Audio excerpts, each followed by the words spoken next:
RTV app వార్తల్ని క్షణాల్లో చదివే అవకాశం ఉంటుంది. ఒక న్యూస్ పేపర్, ఒక టెలివిజన్ ఛానల్ మీ చేతుల్లో ఎప్పుడూ ఉంటాయి. బ్రహ్మోత్సవాలు మనకు 9వ తారీఖు ఈ నెల ఏప్రిల్ నెల 9వ తారీఖు నుంచి ఆరంభం చేసుకుంటున్నాము. ఉగాది రోజున ప్రారంభం జరుగుతుంది. దాని తర్వాత 9 నుంచి 23 ఏప్రిల్ వరకు కూడా బ్రహ్మోత్సవాలను మనం జరుపుకుంటున్నాము. అందులో ముఖ్యంగా 16వ తారీఖు మనకు ఎదుర్కోలు ఉత్సవం. ఈ ఉత్సవం మన కళ్యాణం ముందు జరుపుకునే ఉత్సవం కాబట్టి ఇది ముక్కోటి భాగం దగ్గర మనం అందరం పెద్ద ఎత్తున ఏర్పాటు చేసుకుని ఎదుర్కోలు ఉత్సవాన్ని జరుపుకుంటాము 16వ తారీఖు. అలాగే 17వ తారీఖు వచ్చేసి శ్రీరామనవమి బిర్లా స్టేడియంలో మనకు పెద్ద ఎత్తున మనం జరుపుకోబోతున్నాము. 17వ తారీఖు తర్వాత వెంటనే ఆ నెక్స్ట్ డే 18వ తారీఖు మహాపట్టాభిషేకాన్ని జరుపుకుంటాము. ఇవి ముఖ్యమైన రోజుగా. అలాగే పూర్తిగా 23 ఏప్రిల్ వరకు కూడా వివిధ కార్యక్రమాలన్నింటినీ కూడా మనం ఇక్కడ దేవస్థానంలో జరుపుకోబోతున్నాము. దీనికి సంబంధించినటువంటి కొన్ని ముఖ్యాంశాలని మనం చేయడం జరిగింది. ఈ సెక్టార్స్ అన్నింటినీ కూడా ఏర్పాటు ఆల్మోస్ట్ 50% పైనే మనం పూర్తి చేస్తున్నాము. మీ అందరికీ తెలుసు అన్ని పనులు ఎలక్షన్ కోడ్ రాకపోతే అన్ని టెండర్స్ కూడా కాల్ఫర్ చేయడం జరిగింది. ఆయా పనులన్నీ కూడా జరుగుతూ ఉన్నాయి. కొన్ని పనులు చివరి క్షణంలో కూడా కొన్ని మనం చివరిలో కోడ్ వేసుకునే అవకాశం ఉంది. చివరి 15 వరకు సేవలు కూడా మనం వెబ్సైట్ లో ఉంచడం జరిగింది.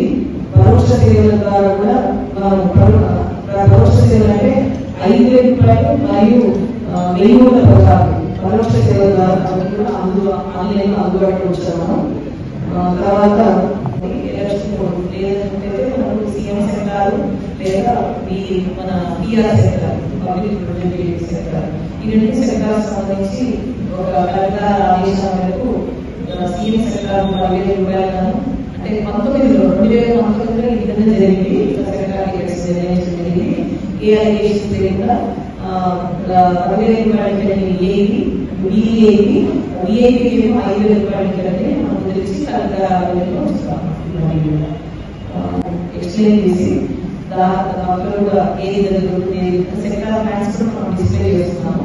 పెట్టి వాళ్ళకు అందజేయడం జరుగుతుంది. అలాగే పట్టాభిషేకం రోజు కూడా మనకు 5,000 రూపాయలు డిఐపి, 2,500 రూపాయలు మనకు పిఐపి దర్శనం అలాంటివి మనం అమలు చేస్తున్నాము పట్టాభిషేకం రోజు. తర్వాత ఇవన్నీ కూడా అందరికీ అందుబాటులో ఉండే విధంగా మనం చేయడం జరుగుతుంది. ఇంకా ఏమైనా ఉన్నట్టు సేవలు అందించాలని కూడా క్లియర్ గా వివరించడం జరిగింది. ఆ పనులన్నీ కూడా పూర్తి చేసుకుని యాక్షన్ ప్లాన్ రూపొందించుకున్నామని మీటింగ్ కూడా జరగబోతున్నారు. దానికి సంబంధించి మేము పూర్తి స్థాయిలో అంటే మనకు ముఖ్యంగా శానిటేషన్ కూడా చాలా ఇంపార్టెంట్. దేవస్థానం శానిటేషన్ కూడా పెద్ద ఎత్తున జరిగి మనకు ఎక్కడైనా భక్తులు వచ్చినా ఎక్కడ వచ్చినా గుయ్యే కాకుండా మన విలాస వెళ్ళడానికి మంచి పాఠాలు గ్రామ పంచాయతీ వారు మన దేవస్థానం వారు అందరూ ఎంపిక చేసుకోవడం జరిగింది. మంచినీటి సౌకర్యాన్ని కూడా అందరికీ పెద్ద ఎత్తున ఇవ్వడం జరిగింది.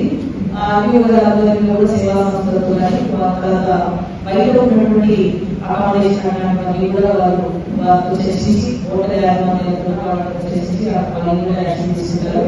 వచ్చే భక్తులకు ఎటువంటి ఇన్కన్వీనియన్స్ లేకుండా ఉండే విధంగా మనం వచ్చే భక్తుల కోసం కూడా పండాలు చేసి టెంపరీ అకామిడేషన్స్ కూడా ఇస్తాము.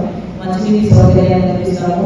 వచ్చిన భక్తులు చక్కగా రాముగారి దర్శనాన్ని చేసి తిరిగి వారి అవసరాలు చేరుకునే విధంగా ఏర్పాటు చేయడం జరిగింది.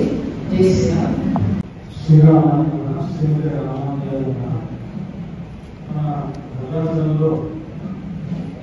ఉత్సవాలు శ్రీరామనవమి ఉత్సవాలు ఇందులో ప్రతిష్టాత్మకంగా దేవస్థానాన్ని నిర్వహించేటువంటి ఉత్సవాలు. ఈ ఉత్సవాల్లో ఈ సంవత్సరం వచ్చిన మార్పు అది గత సంవత్సరం నుంచి మనం చేసాం. అంటే మనం ముద్రించినటువంటి 50 గదుల్లో ఎప్పటిలాగానే ముద్రించినప్పటికీ తర్వాత ఈ ఉత్సవాలు ఎలా చేయాలి అనేటువంటి వేదిక మధ్యలో ఒక నిర్ణయం అయిన తర్వాత దాన్ని దేవస్థానానికి సమర్పించడం జరిగింది. ఆ ఉత్సవాలు ఎలా జరగాలి అదేంటంటే ప్రతి సంవత్సరం మళ్ళీ ఉగాది నాడు ఉగాది రోజున ఆ సందర్భంగా పంచాంగేశ్వరం ఆ తర్వాత మామూలుగా జరిగేటువంటి రిలీజ్ చేస్తూ ఉంటాం. అంకురారోపణ అనేటువంటిది మంచిగా ప్రారంభించడం అనేటువంటిది ఇక్కడ అందరికీ జరుగుతుంది. అది గత సంవత్సరం అలాగే 2013లో ఉన్నటువంటి పుస్తక సామ్రాజ్య పట్టాభిషేకంలో అదేవిధంగా గత సంవత్సరం జరిగినటువంటి పుస్తక సామ్రాజ్య పట్టాభిషేకంలో కూడా ఉగాది నుంచి ఉత్సవాలు ప్రారంభించారు. ఆ ఉగాది నాడే మనం అంకురార్పణ తీసుకోవడం జరిగింది. కారణం ఏంటంటే 15 రోజులు ఆ ఉత్సవం అంకురార్పణతో ప్రారంభం కావాలి అనేటువంటి మామూలుగా జరిగేటువంటి బ్రహ్మోత్సవాలలో పశ్చిమ నాడే చేస్తూ వస్తున్నాం. అయితే ఇలాంటి మార్పులు ఎక్కువ ఏ రకంగా చేయాలి అనేటువంటి ఒక నిర్ణయానికి వేదికలు రావడం జరిగింది.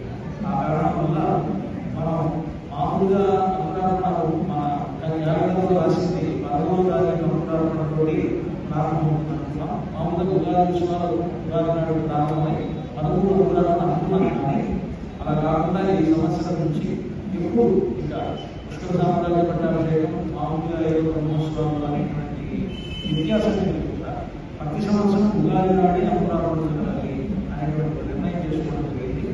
మరిన్ని వీడియోస్ కోసం ఛానల్ ని సబ్స్క్రైబ్ చేయండి. లేటెస్ట్ అప్డేట్స్ కోసం వాట్సాప్ ఛానల్ ని ఫాలో చేయండి. అండ్ లింక్ డిస్క్రిప్షన్ లో ఉంది.